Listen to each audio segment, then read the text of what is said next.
Hey, what's up, tubers? It's Tony, and today I'm going to show you how to replace the alternator on your 2011 Acura RDX.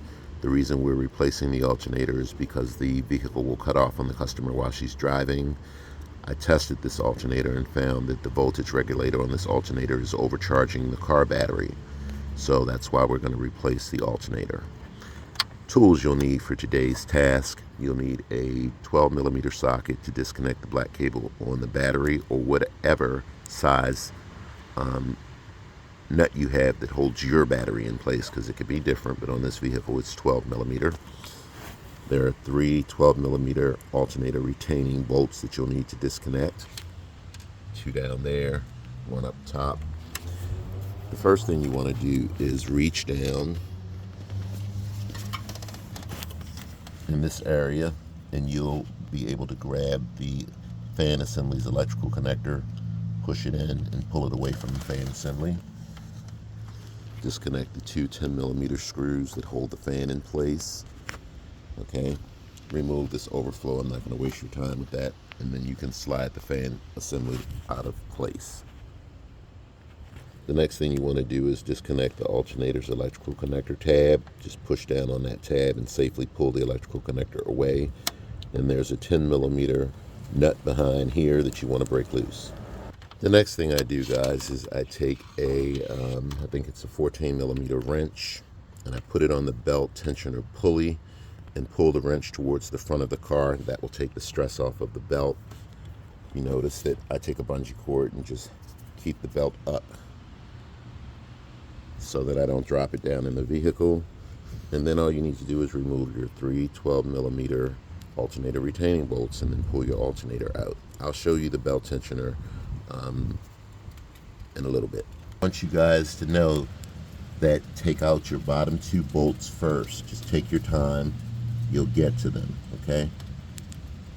And then make that bolt up top last.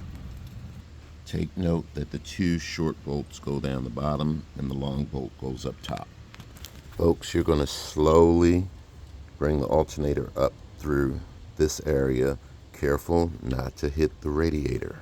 And it's going to go back in the reverse order that you used to take it out. Just take your time.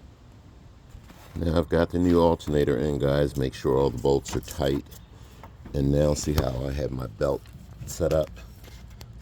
I just drop the belt back on this pulley here, the alternator pulley, and then you want to crank that pulley with your 14 millimeter wrench, and then slide your belt either over the alternator pulley or that smooth pulley right there, whichever works for you. In the end, you want to make sure that the belt is seated correctly everywhere, so do a double check. So there are different methods that everybody uses for putting belts on, guys. Again, go down and make sure that this belt is seated everywhere that it needs to be seated. Adjust it as needed. But there is your tensioner pulley right there. Okay, trying my best. There it is. It's that pulley right in there. Top pulley, bolt, and then there's your belt tensioner. So again, this top pulley right here, just come in, and there is your belt tensioner pulley right there. You're going to know, you put your 14 millimeter wrench on it and pull it forward, you'll see the belt loosen up. Double check, guys. Make sure your electrical connector is locked into place. Make sure that this 10 millimeter nut is put back on right there, and this is connected. Okay, now all you have to do is put the fan assembly back together and all this other junk, which is the easy part. In the end, guys, again, make sure you look and make sure this belt is seated everywhere it needs to be seated before you start the vehicle. If you move this, put it back, put this back, put the radiator back. Remember, at the bottom of the radiator there's an electrical connector right down here that you're just going to reach down, grab, and disconnect. Once you put this back, connect the black cable to your battery, guys. Start the vehicle. You may need a jump depending on your battery and how dead it is at the moment because the alternator wasn't working.